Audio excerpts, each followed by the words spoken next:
안녕하십니까. 저는 이제 막 태권도장을 열어 관장이 된 35살 여성입니다. 사실 저는 어렸을 때 몸이 정말 약했었어요. 겨울에는 감기를 달고 살았고, 여름에는 걸핏하면 장염에 걸려서 매주 병원을 갔다고 해도 과언이 아닐 정도로 몸이 유독 약했습니다. 이런 저를 걱정하시던 부모님은 제가 체력과 면역력을 길러야 한다며 태권도를 보내셨어요. 그 태권도는 동네 다른 태권도와는 다르게 여자 관장님이 계셨는데 그 관장님이 저를 유난히 예뻐해 주셨습니다. 저는 그 관장님이 참 멋져 보였고 나중에 반드시 태권도 관장이 되어야겠다고 다짐했어요. 그래서 열심히 태권도 수련을 했고 그 결과 지금은 태권도 관장까지 하게 되었답니다. 제가 지금 이렇게 관장을 하기까지 정말 많은 일이 있었는데 얼마 전에 겪었던 아주 황당하고 기가 막힐 일을 여러분께 들려드리고자 사연을 보냅니다. 먼저 우리 부모님은 동네에서 꽤 크고 유명한 한정식집을 하고 계세요. 부모님이 운영하시는 한정식집은 맛도 좋고 분위기도 좋아서 상견례나 중요한 모임을 할 때 많이 예약하십니다. 부모님께서는 항상 정직하게 가게를 운영하셨고 누구보다 열심히 일하셨어요. 그래서인지 우리 집은 어릴 때부터 부유했고 외동딸이었던 저는 부모님의 사랑을 듬뿍 받으며 남부럽지 않게 자랐습니다. 지금부터 2년 전, 그때는 태권도장을 열기 전이었어요. 원래는 근처 다른 지역에서 대학 선배를 도와 태권도 사범으로 일했는데 대학 선배가 집안 사정상 지방으로 내려가게 되면서 태권도장 문을 닫게 되었습니다. 저는 바로 다른 태권도의 사범 자리를 알아봤지만 생각보다 일이 빨리 구해지지 않았어요. 그래서 당분간은 일을 구하며 부모님 식당에서 부모님을 도와드리고 있었습니다. 하루는 식당에 있는데 부모님이 웬 가족 손님과 엄청 반갑게 인사를 했어요. 가까이 가보니 내 가족이었는데 아버지, 어머니로 보이는 분들과 30대 정도로 돼 보이는 아들, 그리고 5살 정도 돼 보이는 귀엽게 생긴 남자아이, 이렇게 넷이 있었습니다. 오래 근무하신 직원분의 말로는 이분들은 단골 손님으로 우리 집 근처에서 잘 나가는 태권도장을 가족끼리 운영하고 있다고 했어요. 엄마는 손님들과 인사하시다가 저를 발견하시고는 와보라고 손짓을 하시더니 우리 딸도 태권도 사범이라고 하며 태권도장 가족에게 인사를 시켜주셨습니다. 저는 인사를 하며 30대 정도로 돼 보이는 아들의 이름을 알게 되었는데 그의 이름은 박지훈이었고 나이는 33살인 저보다 7살이나 많았어요. 솔직히 저는 30대 초반 정도로 보았는데 나이가 40이라는 소리를 듣고 정말 동안이라고 생각했습니다. 지훈 씨의 어머니는 저에게 너무 인상이 좋다며 혹시 결혼했냐고 물으셨어요. 엄마는 태권도장에 남자가 많았을 텐데도 어떻게 된 애가 남자를 한 번도 집에 데리고 오지 않았냐며 제발 좀 이제 결혼 좀 했으면 좋겠다고 웃으며 이야기하셨습니다. 지훈 씨의 어머니는 엄마의 말을 듣고 환하게 웃으며 자식 일이 원래 내 맘대로 되지 않는다고 빨리 좋은 소식 들리길 기대한다고 하셨어요. 그날 지훈 씨네 가족은 꽤 비싼 정식을 시켰고 음식을 아주 만족스럽게 먹으며 다음에 또 오겠다고 하고 가셨습니다. 며칠 후 저는 평소처럼 부모님 식당에서 일하고 있었는데 엄마가 잠깐 와보라고 했어요. 저번에 봤던 단골 손님들이 태권도장을 운영한다고 했던 것을 기억하냐고 물으시더니 손님 중 아버지, 즉 태권도 관장님한테 전화가 왔는데 일하던 사범이 관둬서 새로운 사범을 빨리 구해야 한다는 거예요. 그러면서 저보고 일할 생각 없냐고 물었다고 합니다. 저 역시 일을 구하고 있어서 엄마의 말이 솔깃했고 당연히 일하고 싶다고 했어요. 그리고 다음 날 저는 태권도장에 방문하여 면접을 보았고 그 뒤로 박지훈 사범님과 일하게 되었습니다.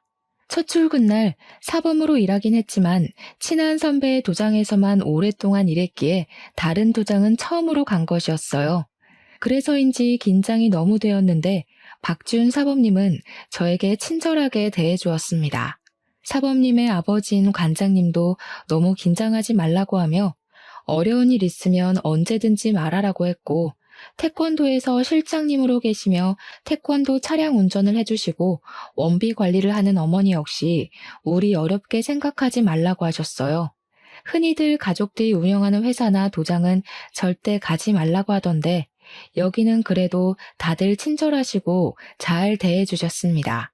정신없이 시간이 지나고 어느덧 오후 5시가 되었어요. 그 시간에는 유치부 아이들이 어린이집이나 유치원을 마치고 많이 왔었습니다. 귀여운 아이들이 줄지어 오는데 그 중에 눈에 띄는 아이가 하나 있었어요. 바로 저번에 부모님 식당에 가족들과 함께 온 5살 남자아이였습니다. 이 아이의 이름은 박정민이었고 사범님과는 유독 친해 보였어요. 둘이 인사하고 같이 있는 모습을 보니 너무 닮았었고 그냥 보면 부자 관계인 것처럼 보일 정도였습니다. 저는 사범님께 정민이와 어떤 관계인지 물었어요.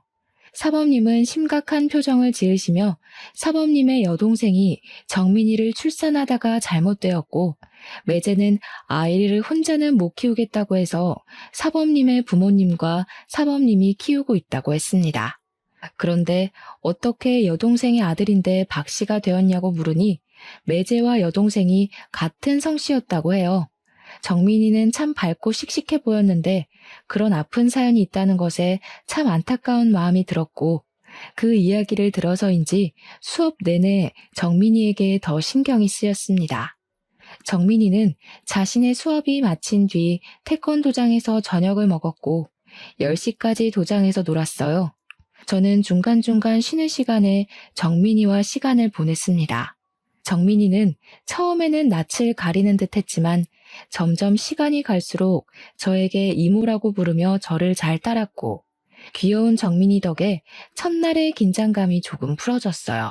그 뒤로 저는 아주 재밌고 보람차게 태권도 사범으로 일할 수 있었습니다. 아이들도 첫날에는 저를 많이 어색해했지만 점점 저를 잘 따라주었고 관장님과 실장님, 사범님 역시 저에게 정말 잘해주셨어요. 특히 사범님은 여자 혼자 밤늦게 다니면 위험하다며 항상 수업이 끝나면 집까지 데려다 주셨습니다. 10시에 수업이 끝나고 도장 정리를 하면 빠르면 밤 10시 반, 늦으면 밤 11시가 되는 데다가 집이 사범님의 집과 반대편이라 괜찮다고 하는데도 매번 집 앞까지 차로 태워다 주셨어요. 항상 차로 태워다 주시는 것이 너무 감사하기도 했고 둘 다 그 시간이 되면 출출하기도 해서 저와 사범님은 종종 집 앞 편의점에서 간단히 차나 샌드위치 또는 삼각김밥 같은 것을 먹었습니다. 더 좋은 것을 사드리고 싶었지만 시간이 너무 늦기도 했고 사범님이 편의점 음식을 좋아한다며 굳이 편의점으로 가셨어요. 편의점에서 같이 음식을 먹으며 알게 되었는데 사범님은 땅콩 알레르기가 있다고 했습니다. 저는 땅콩잼이나 땅콩을 정말 좋아해서 집에서도 종종 간식으로 먹는데 이 맛있는 땅콩을 먹지 못하는 사범님이 조금 안 됐더라고요. 우리는 그 뒤로도 수업이 마친 후 편의점에서 간식을 먹으며 이야기를 많이 나눴습니다. 나이차가 7살이나 났지만 생각보다 대화가 꽤 잘 통했고 사범님 역시 저와 함께 퇴근하고 편의점에서 수다 떠는 것을 정말 좋아하시는 듯 했어요. 그렇게 점점 친해진 우리는 5개월 정도 후 연인 사이가 되었습니다. 솔직히 7살이라는 나이 차이와 사범님이 40대라는 것이 부담스러웠지만 대화하다 보면 나이가 많아서 불편한 점이 하나도 없었어요. 오히려 수업할 때나 학부모들을 만날 때 항상 차분하고 쉽게 흥분하지 않는 모습을 보며 정말 배울 점이 많다는 생각이 들었고 이런 사람과 결혼한다면 평생 행복할 수 있겠다는 생각까지 했습니다. 사범님 역시 저와 생각이 크게 다르지는 않았는지 저에게 결혼하자는 이야기를 했어요. 제 나이 역시 적은 나이는 아니었기에 우리는 결혼을 생각하고 관장님, 실장님, 그리고 우리 부모님께도 말씀드리기로 했습니다. 먼저 관장님과 실장님께 말씀드렸더니 사실 눈치채고 있었다면서 평소에도 종종 둘이 결혼했으면 좋겠다는 생각을 하셨다고 해요. 그러면서 앞으로 잘 만나보라고 적극적으로 응원해 주셨습니다. 또한 두 분은 도장이 아닌 밖에서는 관장님을 아버지로, 실장님을 어머니로 불러달라고 하셨고 두 분 역시 이제 도장 밖에서는 저를 며느리라고 부르기로 하셨어요. 며칠 뒤 우리 부모님께도 인사를 드리러 갔습니다. 사실 우리 부모님은 제가 하는 일에 크게 반대를 하신 적이 없으셨고 항상 제 생각과 의견을 적극적으로 지지해 주셨기에 이번에도 당연히 그러실 줄 알았어요. 그런데 첫 인사 후 엄마가 저에게 진짜로 결혼할 생각이 있냐고 물으셨습니다. 그래서 저는 당연히 결혼할 생각으로 만나고 있다고 했어요. 엄마는 솔직히 그다지 좋지는 않네. 아무래도 7살이나 위라는 것도 마음에 걸리고 뭔가 인상이나 느낌이 그다지 좋지가 않아. 뒤로 꿍꿍이가 있는 것 같은 느낌이야. 주은아, 엄마가 아무래도 불안해서 그런데 일단은 결혼은 하지 말고 조금 더 생각해보는 건 어떻겠니? 아니야. 내가 지난 5개월 동안 보니까 사범님 아이들에게도 잘하고 학부모님들 사이에서도 인기도 꽤 많아. 수업할 때 보면 사람도 차분하고 겪어볼수록 괜찮은 사람이야. 엄마가 식당 운영하면서 별의별 사람들을 다 봐서 사람 하나는 기막히게 보는 것 알지? 한번 엄마 믿고 조금만 떨어져서 다시 봐봐. 뭔가 느낌이 싸한 게 좋지 않아. 엄마는 자꾸 예비 남편의 느낌이 좋지 않다며 결혼은 조금 더 신중히 결정하라고 하셨습니다. 저는 사실 그런 엄마가 이해가 잘 되지 않았고 괜한 걱정을 하고 있다고 생각했어요. 엄마는 저와 예비 남편의 사이를 반대했지만 저와 예비 남편은 그러면 그럴수록 더 사이가 돈독해졌습니다. 예비 시부모님 역시 태권도장에서 매일 보며 저를 정말 한 식구처럼 대해주셨어요. 그러던 어느 날이었습니다. 예비 시어머니와 예비 남편이 도장에서 필요한 물품들을 사러 잠시 나갔고 도장에는 저와 예비 시아버지 둘이 있었어요. 예비 시아버지와 이런저런 이야기를 나누다가 정민이 이야기가 나왔습니다. 우리 둘째 아들이 사고만 안 났어도 정민이가 더 씩씩하게 자랐을 텐데 내가 못해준 게 많아서 그저 안타까울 따름이야. 예비 시아버지는 둘째 아들이 사고를 당했었다는 식으로 말씀하셨습니다. 분명히 예비 남편이 정민이가 여동생의 아들이라고 했고 출산하다가 잘못되었다고 했는데 예비 시아버지는 아들이라고 하니까 이상했어요. 둘째 아들이라고요? 저번에 지윤 씨는 여동생이 있었다고 말했는데. 아, 맞다. 그랬지 참. 그때 사고를 당한 것이 너무 충격이라 내가 이렇게 깜빡해. 그런데 사고를 당했다고요? 혹시 무슨 사고요? 자동차 사고란다. 아유, 이 이야기는 더는 하기 힘들구나. 얼른 수업 준비하자. 예비 시아버지와 예비 남편은 예비 남편의 동생에 대한 말이 달랐고 황급히 말을 돌리려고 하는 예비 시아버지의 모습도 뭔가 수상했습니다. 저는 예비 남편에게 퇴근하며 확실히 물어봐야겠다고 생각했어요. 예비 시아버지와 대화를 마친 후 도장을 청소하려는데 예쁘게 생긴 여자아이와 엄마가 태권도에 등록하러 왔습니다. 그 여자의 이름은 김민희였어요. 민희 엄마가 관장님인 예비 시아버지와 대화를 마친 후 태권도를 등록했습니다. 저는 민희와 반갑게 인사하며 수업 시간에 만나자고 이야기하고 돌아섰는데 그때 예비 남편과 예비 시어머니가 같이 도장으로 왔어요. 그런데 예비 남편이 민희 엄마에게 아주 반갑게 인사를 하는 것이 아니겠어요? 예비 시어머니도 처음에는 못 알아보는 듯 했다가 예비 남편이 알려주자 그 어린아이가 벌써 결혼하고 아이까지 있냐며 반가워하셨습니다. 예비 남편은 뒤에 서 있던 저를 부르더니 민희 엄마가 초등학교 동창으로 옆집에 살며 부모님끼리도 친하게 지내던 사이였다고 했어요. 그리고 민희 엄마에게는 저를 태권도 사범님이자 결혼할 사람이라고 소개했습니다. 민희 엄마는 둘이 아주 잘 어울린다고 하며 여자 사범님이 있어서 더 편하고 마음이 놓인다고 했어요. 저는 민희 엄마께 인사 후 수업에 들어갔습니다. 그날도 모든 수업을 무사히 마치고 예비 남편은 항상 그랬듯 저를 집까지 데려다 주었어요. 집에 가는 차 안에서 예비 남편에게 예비 시아버지께서 여동생이 차 사고를 당했다고 말씀하시던데 저번에 출산하다 잘못했다고 하지 않았냐고 했습니다. 제 말에 예비 남편은 순간 당황한 표정을 짓다가 이내 슬픈 표정을 지었어요. 그러더니 사실은 아기를 낳으러 가는 길에 차 사고가 났다고 했습니다. 그러면서 여동생에 관한 이야기는 집에서 금기어니 절대 하지 말라고 했어요. 부모님이 한동안 정말 죽을 정도로 힘들어 하시다가 여동생의 사진이며 흔적을 모두 다 지우고 이제야 마음 잡으셨으니 괜히 이야기 꺼내지 말라고 신신당부를 했습니다. 흔히들 아내나 남편, 부모를 잃은 사람을 일컫는 말은 있지만 자식을 잃으면 너무 슬프고 고통스러워서 차마 부를 수 있는 말이 없다고 하잖아요. 저는 그 말을 떠올리며 예비 남편에게 충분히 그 마음이 공감된다고 하며 예비 시부모님 앞에서 동생에 관한 이야기는 절대 꺼내지 않겠다고 했습니다.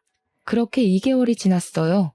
2개월 동안 저는 계속 사범으로 일하고 있었고 부모님은 여전히 예비 남편을 곱지 않은 시선으로 보고 있었습니다. 그리고 변화가 있다면 제가 미니 엄마와 친해졌어요. 미니 엄마는 매일 수업이 끝나고 미니를 데리러 도장에 오셨는데 그때 오며 가며 인사하고 한마디씩 하다가 친해졌고 서로 자연스레 연락처도 주고받게 되었습니다. 하루는 미니 엄마와 이야기를 나누다가 제 결혼 이야기가 나왔어요. 결혼 준비는 잘 돼가요? 우리 실장님 옛날에 나만 보면 딸이 없어서 딸 삼고 싶다고 하시더니 정말 딸 같은 사범님이 며느리가 되어서 좋으시겠네. 미니 엄마가 처음 이 말을 했을 때는 아이들도 있고 해서 그냥 인사치레이겠거니 했는데 미니 엄마가 가시고 곰곰이 생각해보니 뭔가 이상했습니다. 예비 남편과 예비 시아버지는 정민이가 예비 남편의 여동생의 아들이라고 했잖아요. 이 말은 예비 시어머니에게 딸이 있었다는 말인데 어린 시절을 예비 남편과 함께 보낸 미니 엄마는 딸이 없었다고 말을 했습니다. 저는 확실히 알아봐야겠다는 생각에 쉬는 시간에 예비 남편 몰래 미니 엄마에게 전화했어요. 먼저 미니에 대해 알려드릴 것이 있다며 미니의 수업 태도를 칭찬한 후 예비 남편에게 여동생이 있었다고 들었는데 맞는지 물었습니다. 여동생은 무슨 여동생이에요? 지훈이 외동아들이라서 형제 있는 친구들을 많이 부러워했어요. 우리 반 친구들이 다들 둘, 셋 형제가 있었는데 지훈이만 유일한 외동아들이라 확실히 기억해요. 나는 맨날 언니랑 싸워서 혼자인 지훈이가 정말 부럽기까지 한걸요. 미니 엄마는 끝까지 지훈이가 외동아들이라 했고 저는 이 모든 상황이 이상했습니다. 왜 예비 시아버지와 예비 남편은 없는 동생을 만들어서 있다고 하는 것이며 동생이 없다고 한다면 정민이는 도대체 누구의 아들이라는 것인지 하는 의문이 들었어요. 이상하다는 생각을 하며 사무실로 가니 정민이와 친구들이 도장에 도착해 도복을 갈아입고 간단한 군것질을 하고 있었습니다. 그런데 제가 잠시 다른 곳을 보던 사이 정민이가 캑캑거리고 있었어요. 가까이 가서 정민이의 상태를 보니 정민이의 몸에 두드러기가 나 있었습니다. 정민이와 함께 있었던 친구들은 정민이가 초코바를 먹고 이렇게 되었다고 했어요. 그 이야기를 들은 예비 시아버지는 황급히 정민이를 데리고 병원으로 향했습니다. 그때 예비 남편은 수업 중이었고 수업을 마친 예비 남편에게 정민이가 초코바를 먹고 두드러기가 나서 병원에 갔다고 하니 정민이가 땅콩 알레르기가 있다고 했어요. 다행히 정민이는 병원에서 주사를 맞은 후 나아졌고 이날 예비 시아버지는 바로 집에 가서 정민이를 돌봤습니다. 예비 남편 역시 그날은 정민이 때문에 바로 집에 가야 할 것 같다고 해서 퇴근 후 저 혼자 집으로 향했어요.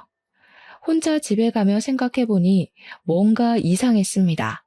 예비 남편이 땅콩 알레르기가 있다고 했는데 정민이도 땅콩 알레르기가 있었고 외모도 둘이 너무 판박이었어요. 설마 정민이가 예비 남편의 아들인가 하는 생각이 들었고 만약 이게 사실이라면 예비 남편이 결혼을 한번 했을 수도 있겠다는 생각이 들었습니다. 이 생각까지 한 저는 결혼 전에 제대로 예비 남편에 대해 알아보기로 했어요. 다음 날 아침에 8시에 눈을 떴는데 원래라면 이 시간에 집에 계셔야 할 부모님이 계시지 않았고 전화해도 받지 않았습니다. 두 분이 어디 가셨나 싶어 일단 씻고 나왔는데 부모님이 집에 오셨어요. 어디를 다녀오셨냐고 하니 가게 직원이 용한 무당집을 소개해줘서 제 사주를 보고 오셨다고 하셨습니다. 저는 원래 사주를 잘 믿지 않아서 그런 거를 왜 보냐고 했지만 그래도 제 사주를 봤다니 궁금하기는 했어요.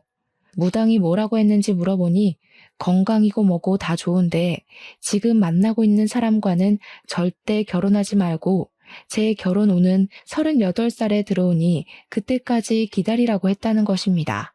그러면서 부모님 두 분 다 어지간하면 이런 이야기 안 하는데 아무래도 첫인상도 그다지 마음에 들지 않고 이래저래 숨기는 것이 많은 것 같다며 한번 그 사람에 대해서 자세히 알아보라고 하셨어요. 원래 저는 사주나 점을 잘 믿지 않는 성격이나 이전에 의심스러운 부분이 한둘이 아니었기에 일단 알겠다고 했습니다. 그날 오후 예비 남편이 수업에 들어가야 하는데 사무실에서 자꾸 무엇을 찾았어요. 무엇을 찾냐고 물으니 수업 관련 자료를 차에 두고 온 것 같다고 하며 미안한데 잠깐 자신의 차에서 가져다 달라고 하며 차 키를 건네주었습니다. 저는 예비 남편의 차에 가서 수업 자료를 꺼내고 차 문을 닫으려던 찰나 블랙박스가 보였어요. 순간 블랙박스를 확인해 보면 예비 남편에 대해 좀 더 알 수 있지 않을까 생각했습니다. 그래서 예비 남편 몰래 블랙박스의 메모리 카드를 뺐고 그날 밤 집에 와서 블랙박스에 찍힌 영상들을 하나하나 확인했어요. 블랙박스에는 가족끼리 출근하고 저와 함께 퇴근하는 영상이 대부분이었습니다. 하나씩 확인하던 중 한 영상에서 자꾸 제 이름이 나오는 것 같았고 저에 대해 어떤 이야기를 나누는지 궁금해서 영상의 대화 내용을 듣게 되었어요.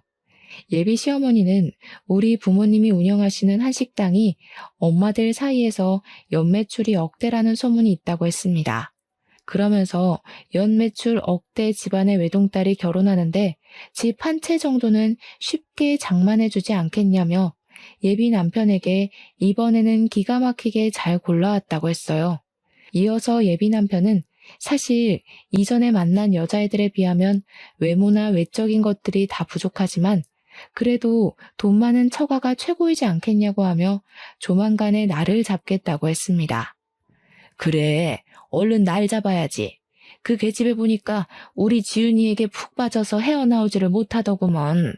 결혼 도장 찍기 전까지는 너도 주은이한테 잘해줘. 옛날처럼 쓸데없는 여자들 만나러 다니지 말고 말이야. 드디어 돈도 많고 정민이도 키워줄 호구 며느리 하나 들어오겠네. 주은이 얘가 생긴 거와는 다르게 맹하더라고.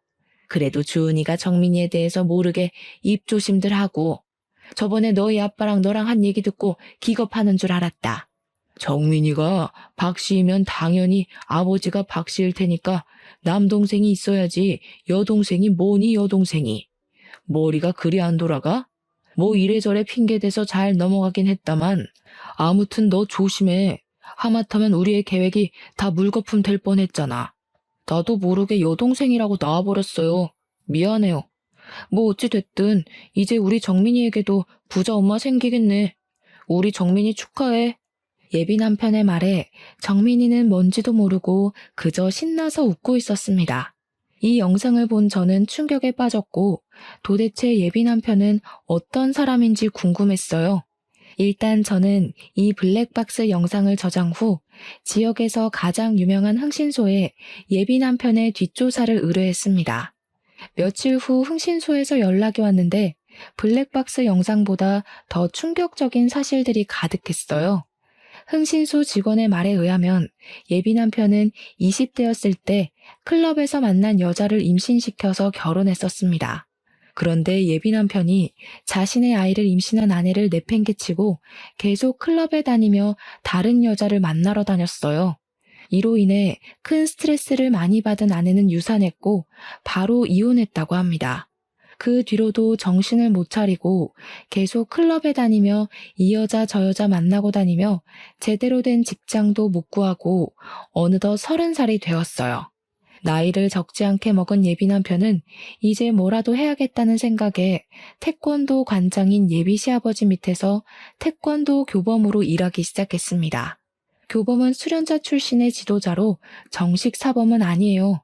사실 정식 사범이 되려면 태권도 4단 이상의 사범 자격증에 생활 스포츠 지도사 자격증까지 있어야 하지만 예비 남편은 태권도 4단까지는 땄으나 자격증은 하나도 없는 정식 사범이 아닌 교범이었습니다. 이렇게 30살에 예비 시아버지 덕에 태권도 교범이 된 예비 남편은 한동안은 정신 차리고 열심히 일하는 듯 했지만 1년 정도 후부터 다시 클럽에 다니며 이 여자 저 여자를 만나러 다니기 시작했어요. 그러면서 클럽에서 친해지게 된 20대의 여자가 있었고 예비 남편이 34살 때 그 여자는 예비 남편의 아이를 가졌습니다. 덜컥 임신이 되어버린 여자는 일단 아이를 낳아야겠다는 생각에 혼인신고나 결혼식 없이 동거를 시작하게 되었어요. 그런데 이 여자가 임신 중에도 예비 남편은 계속 클럽에 다니며 수많은 여자를 만나고 다녔다고 합니다. 그 와중에 아기는 출산했고 이 아기가 바로 정민이었고 정민이의 친모는 아이를 낳자마자 도망가 버렸어요. 그 와중에 아기는 출산했고 이 아기가 바로 정민이었고 정민이의 친모는 아이를 낳자마자 도망가 버렸어요. 그 뒤로 정민이를 친아버지인 예비 남편의 밑으로 올리려고 했으나 그렇게 하면 혹시라도 나중에 문제가 생길까봐 일부러 예비 시부모님 호적에 올려서 키우고 있었습니다. 이어서 흥신소 직원은 예비 남편이 지금도 태권도에 다니는 아이 엄마와 몰래 만난다고 하며 저에게 사진을 여러 장 보내주었어요. 그 사진에는 예비 남편과 미니 엄마가 팔짱을 끼고 거리를 걷는 장면, 분위기 좋은 식당에서 마주보고 앉아 다정한 눈빛을 주고받으며 서로 밥을 먹여주는 장면, 외진 공원에서 스킨십을 하는 장면까지 찍혀 있었습니다. 사진들을 보니 너무 충격적이라 손이 덜덜 떨리고 숨도 잘 쉬어지지 않았어요. 사실 제가 어쩌다 보니 나이가 30이 넘긴 했지만 그동안 한 번도 제대로 누군가를 만나서 사귀어 본 적이 없었습니다. 저는 학원이다 보니 일이 오후에 시작해서 밤에 끝나지만 대부분 직장인은 오전 오후에 일하니 데이트다운 데이트를 할 수가 없었고 같이 사범으로 일하는 분들은 이성적인 호감이 생기지 않았어요. 그래서 솔직히 이렇게 제대로 누군가를 만나 사랑에 빠진 것은 예비 남편이 처음이었습니다. 그런데 이런 사람에게 뒤통수를 맞았으니 충격이 너무 컸어요. 정말 이런 말을 하면 오버라고 생각할지도 모르겠지만 정말 온 세상이 무너지는 기분이었습니다. 저는 그만큼 예비 남편을 믿었고 진심으로 온 마음을 다해 사랑했어요. 하지만 이 모든 것을 안 이상 더는 예비 남편과 결혼을 진행할 수가 없었고 얼른 태권도장을 정리하고 나와 이 사람들과 연을 끊어내야겠다고 생각했습니다. 흥신소 직원분과 충격적인 통화를 끊고 나서 가만히 생각해보니 예비 남편과 불륜을 저지르고 있는 미니 엄마에게 화가 너무 났어요. 둘이 그렇게 몰래 만나고 있었으면서 미니 엄마는 제게 그동안 친한 척을 해왔습니다. 바보같이 전혀 눈치 못 채고 좋다고 실실 웃어대는 저를 보며 미니 엄마는 얼마나 우습게 생각했을까 하는 생각이 들었어요. 다음 날, 그날은 토요일이었지만 초등학교 저학년생들을 대상으로 레크레이션을 하는 날이라 출근을 해야 했습니다. 저는 태권도에 먼저 가서 아이들을 맞이할 준비를 하는데 미니가 엄마 손을 붙잡고 도장해 왔어요. 우리 태권도장 며느리 일찍 오셨네요. 부지런해서 관장님이랑 실장님이랑 정말 좋아하시겠다. 물론 우리 사범님도 정말 부럽고요. 지훈이가 어릴 때부터 참 착하고 재밌고 인기도 많았죠. 사범님은 좋겠어요. 멋진 지훈이랑 결혼해서. 그럼 오늘도 우리 미니 잘 부탁드려요. 미니 엄마가 이 말을 하고 가는데 이전에는 그냥 좋은 이야기이겠거니 했지만 모든 사실을 다한 지금은 저를 비꼬고 놀리는 소리로밖에 들리지 않았습니다. 너무 화가 난 저는 예비 남편과 관장님이 오기 전에 아이들이 처음 왔을 때 작성하는 서류 뭉치에서 미니의 서류를 찾았어요. 그곳에는 미니의 엄마뿐 아니라 아빠의 연락처가 적혀 있었거든요. 저는 일단 미니 아빠의 핸드폰을 저장했습니다. 그리고 미니 아빠에게 흥신소에서 받은 미니 엄마와 예비 남편이 함께 찍힌 사진을 보내려고 했어요.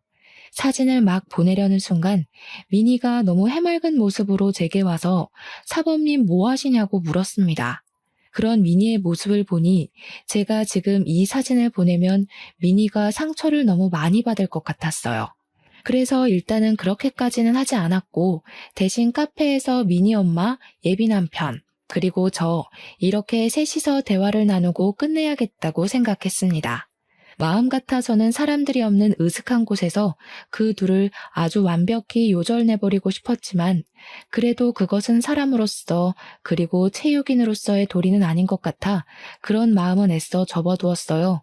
그날 오후 태권도 레크레이션 행사가 마치고 저는 예비 남편에게 진지하게 할 말이 있으니 태권도 근처 카페로 가자고 했습니다. 그리고 미니 엄마에게도 미니에 대해 급히 할 말이 있으니 별일 없으면 태권도 근처 카페로 나오라고 했어요.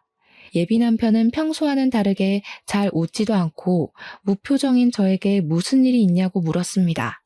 저는 예비 남편에게 지금은 아무 말도 하지 않고 일단 조용히 있으라고 했어요.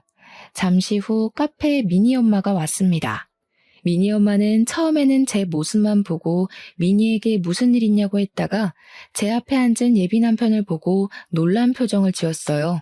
일단 박지훈 사범, 아니지, 교범 옆에 앉으시고 우리 이제 진실을 이야기해 볼까요? 두 분, 이 사진 좀 보세요. 저는 흥신소에서 받은 사진들을 예비 남편과 미니 엄마에게 보여주었습니다. 둘은 제가 내민 사진을 보고 크게 당황해했어요. 주은아, 그니까 이 사진이 어떻게 된 거냐면 말이야. 말했잖아. 나랑 얘랑 초등학교부터 동창이라고. 그래서 허물없이 거의 가족처럼 지냈었어. 그냥 그뿐이야. 그리고 얘는 이미 남편도 있고 미니도 있는데 내가 어떻게 얘한테 다른 마음을 먹겠어. 게다가 내게는 하나뿐인 주은이도 있는데 겨우 나랑 얘랑 친하게 밥 먹는 것 가지고 그랬던 거야? 에이, 난 또 뭐라고. 오해 풀어 주은아. 예비 남편은 별거 아니라는 표정을 지으며 아주 태연하게 변명을 늘어놓았습니다. 그래서 이번에는 저번에 저장했던 블랙박스 동영상을 보여주었어요. 동영상에서 자신이 가족들과 대화한 내용을 듣던 예비 남편은 연겁 후 물을 마시며 초조해하는 모습을 보였습니다. 너는 여동생이 있었다 하고 아버님은 남동생이 있었다는데 너 옆에 있는 미니 엄마 아니지. 너 상간녀는 네가 동생이 없었다잖아. 게다가 정민이는 너와 붕어빵에 너랑 똑같은 땅콩 알레르기까지 있는 게 너무 수상쩍더라고.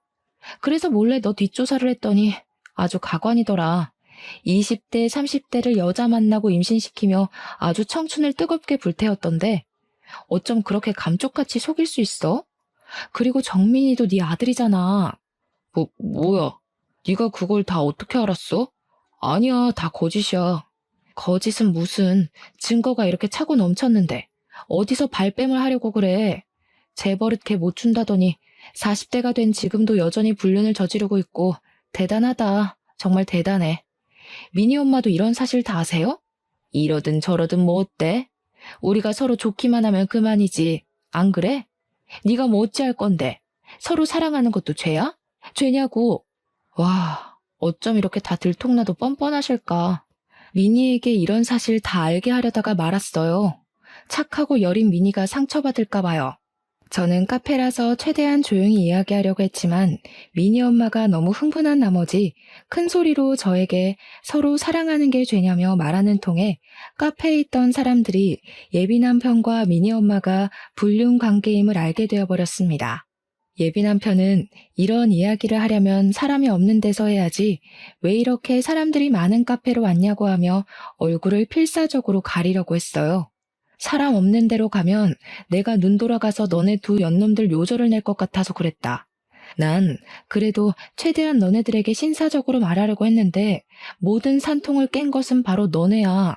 우리 이렇게 끝내.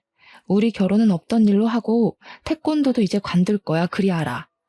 저는 카페에서 나와 다시 태권도로 갔습니다. 태권도에는 예비 시부모님이 있었고 저는 예비 신부님에게 정민이의 실체부터 예비 남편의 실체까지 모든 사실을 다 알았으니 파혼하고 서로 불편하니 태권도도 더는 나오지 않겠다고 했어요. 그러나 예비 시부모님은 오해라고 하며 저를 필사적으로 붙잡았고 그러던 중에 예비 남편이 태권도장으로 왔습니다. 이렇게 아무 대책 없이 간둬버리면 당장 수업은 어쩌라고. 지금 너 만약에 관두면 우리 너한테 손해배상 청구 소송해버릴 거야. 손해배상 청구? 웃기고 자빠졌네. 그래, 어디 해봐. 우리 집 한식당으로 돈 많이 버는 거 알지?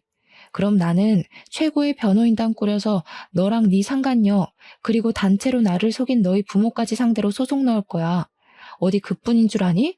이 동네 모든 맘카페며 지역에 너에 대한 소문 쫙 퍼뜨려서 다시는 이 동네에서 얼굴 못 들고 다니게 할 거야.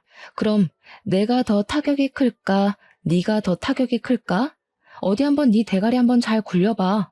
저는 끝까지 뻔뻔한 예비 남편에게 환멸을 느끼며 태권도장에서 나왔습니다.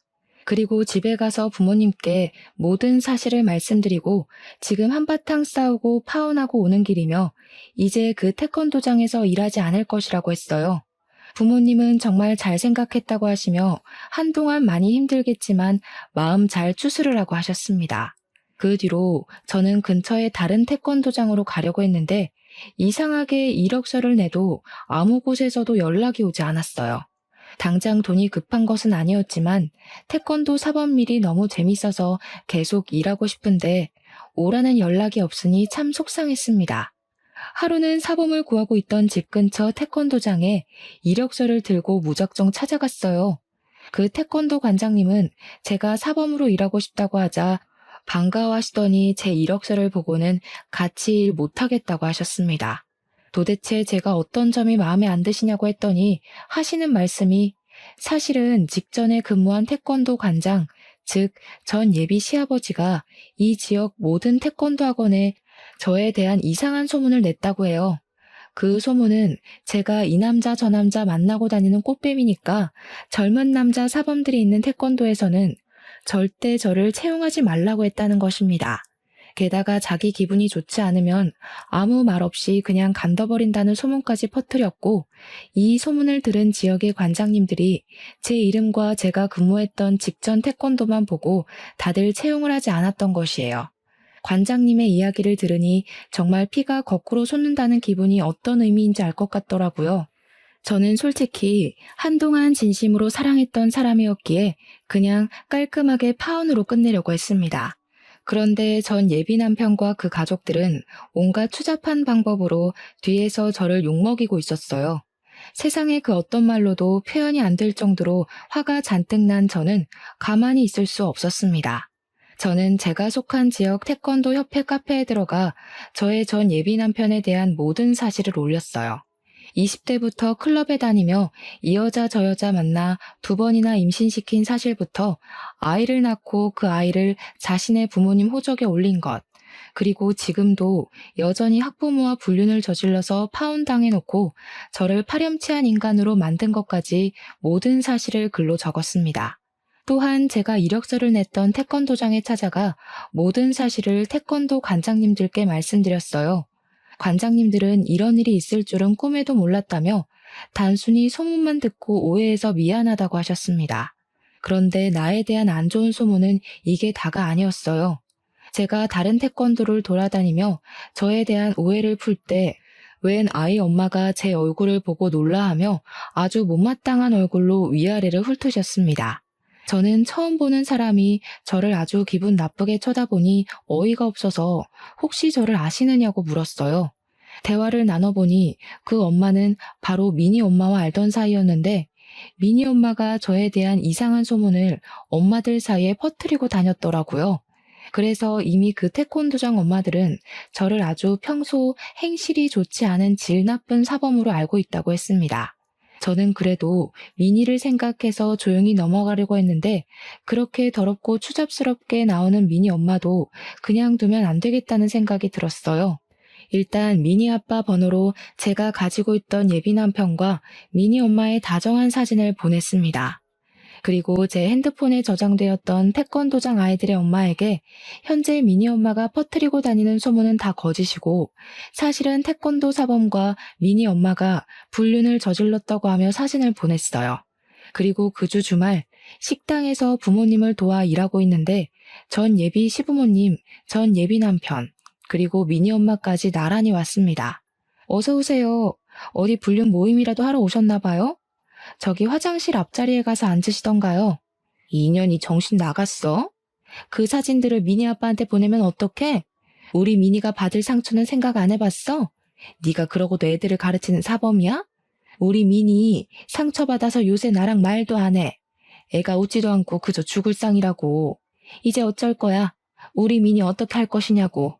그래서 어쩌라고요? 그렇게 미니 생각하시는 분이 미니 태권도를 가르치는 사람이랑 바람이 나셨어요. 자식을 생각하면 적어도 그런 짓은 하지 말았어야 할 거 아니야. 네가 태권도 협회에도 글 올리고 이 지역 관장들한테도 이상한 이야기해서 우리 태권도 아이들 다 등록 취소했다. 우리 태권도장 이제 문 닫게 생겼어.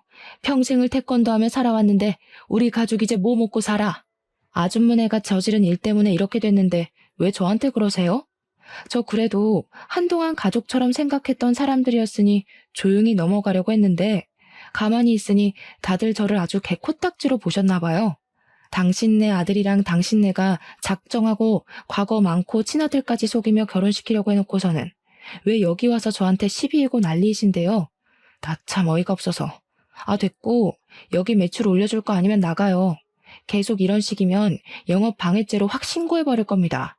제 말에도 이 사람들은 나가려는 생각이 전혀 없었고 결국 저는 경찰에 신고해서 이들을 쫓아냈습니다. 그 후 이들은 어떻게 되었는지 아세요? 일단 그들이 운영했던 태권도장은 문을 닫았습니다. 제가 보낸 메시지들을 본 엄마들은 전 예비 남편에게 대놓고 손가락질을 하며 비난했고 당연히 모든 아이가 등록 취소하고 환불 요청까지 했다고 해요. 태권도장은 수강하는 아이들이 있어야 운영이 되는데 아이들이 하나도 없으니 운영이 어려워 문을 닫을 수밖에 없었겠죠. 그리고 더럽고 추악한 지난 과거가 낱낱이 폭로된 그들 가족은 이 지역에서는 고개 들고 못 살게 될 지경까지 이르렀고 결국 아무도 모르게 그 가족 모두 이 지역을 떠났다고 합니다. 또한 사랑하는 것이 죄냐며 불륜 앞에서도 당당했던 미니 엄마는 미니 아빠와 이혼하고 미니는 아빠와 함께 살고 있다고 해요. 친권을 빼앗기고 유책 배우자가 되어 위자료에 양육비까지 주며 거지같이 살고 있다고 합니다. 저는 모든 오해를 푼 뒤 부모님의 가게에서 일했으나 여전히 태권도를 가르치고 싶은 생각이 있었어요. 그래서 부모님의 도움을 받아 태권도장을 차렸습니다. 전 예비 남편의 태권도 학원이 망하고 마땅한 태권도 학원이 근처에 없어서인지 제가 연 태권도장에 아이들이 제법 많이 등록했어요. 그 중에는 전 예비 남편의 태권도에 다니던 아이들도 있었습니다. 그 아이들의 엄마들은 저를 알아보고 옛날에 오해해서 미안했다고 먼저 사과도 하시더라고요. 아무튼 그 뒤로 저는 엄마들의 신뢰를 받으며 지금까지 아주 잘 태권도장을 운영하고 있답니다. 전 예비 남편과 그의 가족들에게 뒤통수를 제대로 맞고 나름의 복수를 하기는 했지만 사실 마음이 완전히 좋지만은 않아요. 이 일로 정민이는 살던 곳을 벗어나 다른 지역으로 가야만 했고 민이는 더는 아빠 엄마와 함께 살지 못하게 되었기 때문입니다. 부디 정민이와 민이가 새로운 환경에 빨리 적응해서 멋지고 당찬 어른으로 자라기를 간절히 기도할 뿐이에요. 제 사연을 들은 여러분의 인생에는 항상 좋은 일만 가득하시길 바라며 저의 이야기는 이제 마무리 지으려고 합니다. 긴 이야기 들어주셔서 감사합니다.